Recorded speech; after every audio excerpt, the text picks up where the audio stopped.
Now, two major unions, Civil and Local Government Staff Association, CLOGSAG, and the Industrial and Commercial Workers Union, ICU, have scored the president 90% in his first 100 days in office. According to unions, the president has demonstrated leadership by prompt appointment and adopting measures to reduce base rates and inflation to trigger growth in the economy. The Civil and Local Government Staff Association, CLOGSAG, recalled the president's promptness in appointing his ministers.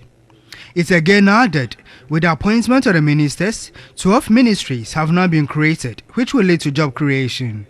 Based on that, its Executive Secretary, Akufo-Addo, charged the president to recruit more staff for the newly created ministries. The aspect that we want or we're looking out for is for the ministry to ensure that we have adequate staffing, because we will not entertain a situation where the few number of staff that we have will be shared among these new ministries. On the economy, he lauded the president for facilitating reduction in both the base and exchange rates, as well as inflation, which is 12.8%.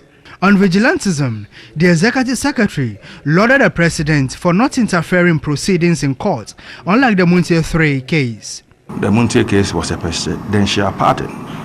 So far, I've not heard the president come out with any presidential pardon on these vigilantes. So it's not the same thing. Beyond the 100 days, Akufo-Addo charged the president to facilitate the payment of their interim market premium and their 18 months second-tier arrears. Payment of our interim premium. This was supposed to have been paid from 1st January 2017. As of now, though we've had discussions and they've promised they're going to pay, as a common member, we want to see it reflect in our payslip. The ICU also lauded the president for swift appointment of ministers and his warning to prevent them from buying fleets of vehicles. On the economy, its General Secretary Solomon Kotai lauded the president for stabilizing the cedi against other foreign currencies. I will give credit to the NDC government that some of the things they did, the rippling effect is what we are seeing in these first 90 days of the president. Stability of the economy, the Bank of Ghana plays a major role. Okay, so it is the ideas and the systems of the NDC that have resulted in this particular bid. Solomon Kotai again was happy the president was able to deal with the Delta Force and called for strong judicial system. Virtually all the political parties have got their own, policing and bodyguards who keep them around.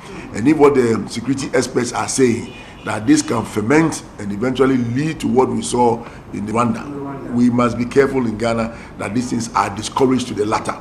However, beyond the 100 days, the General Secretary urged the president to implement all his policies, including the abolition of the taxes. Especially when the Minister of Finance, was telling us this tax abolished, this tax abolished, this tax abolished. We want to have the feel of those ones.